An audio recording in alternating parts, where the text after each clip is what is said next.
Barrio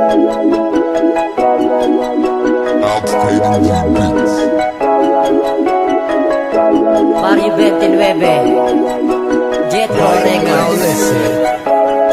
Naghalong luha at ngiti, pansinin mo sa'king mata. Dala ito ng iyong pangako na ako lang talaga ang makasama, makayakap at sandalan sa problema. Ngunit naglaho iyon pagkat meron ka ng iba. Kaya naman na magpasya, ako na lang ang magkukusa. Ako ang lalayo kahit ikaw ang siyang may sala. Napinsala ang relasyon nating iniingatan.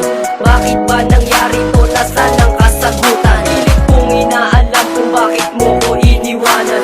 Pagkat wala akong alam na aking pagkukulang. Minsan nga sa'king sarili ako ay pumulong na kung bakit iniwanan at sa iba nalulong. Ilang taon ako sa'yo na lubhang nagpakatanga, na paniwala sa sinabi mong ako lang talaga. Ngunit ngayon ay nagising tila sa'king pagkahimbing. Wala na akong ibang masabi, ikaw ay sinungaling.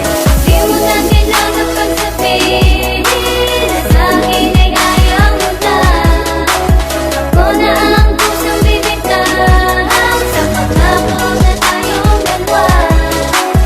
Di mo na kailangan pagsabihin na sa'kin ay ayaw mo na.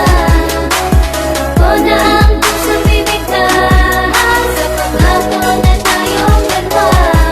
Ako'y nakusang bibitaw, ako na rin nagsisigaw. Napaalam na sa'yo na huwag sanang maligaw. Ang landas na kung saan ikaw ay naging maligaya. Gustuhin ko man na ibalik, ngunit ako'y sawa na sa mga pasakit mo sa buhay ko'y naging madrama. Salamat sapagkat ikaw ay aking nakilala, nakasama kahit man lang sa konting panahon. Na paligaya mo ako, ngunit ngayon tapos na yun. Wala ka nang mabalikan, lipas na ang nakaraan. At hindi mo maibabalik ang pusong nasaktan. Dahil sa'yo ako'y lumuha at ngayon ay nagsisisi kung bakit ba ibinigay ko pa aking sarili sa babae na ang mahalin ako ay imposible. Kaya bakit ba nangyari to? Yan ay di ko mawari. Di na bale pagkat ngayon alam ko na lahat, na ikaw lang at ako na ko. Yan ay sa pangarap.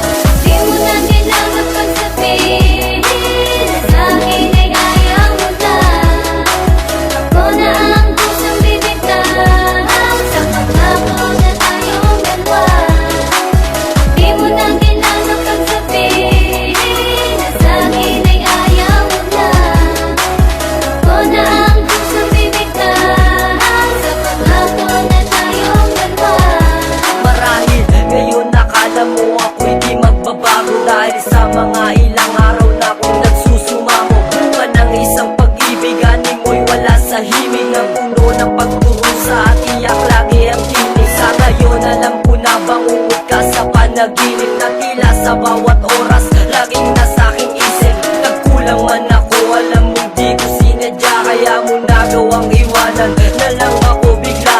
Yun na lang ba ang rason o tinakda ng panahon na di raw tayo para sa isa't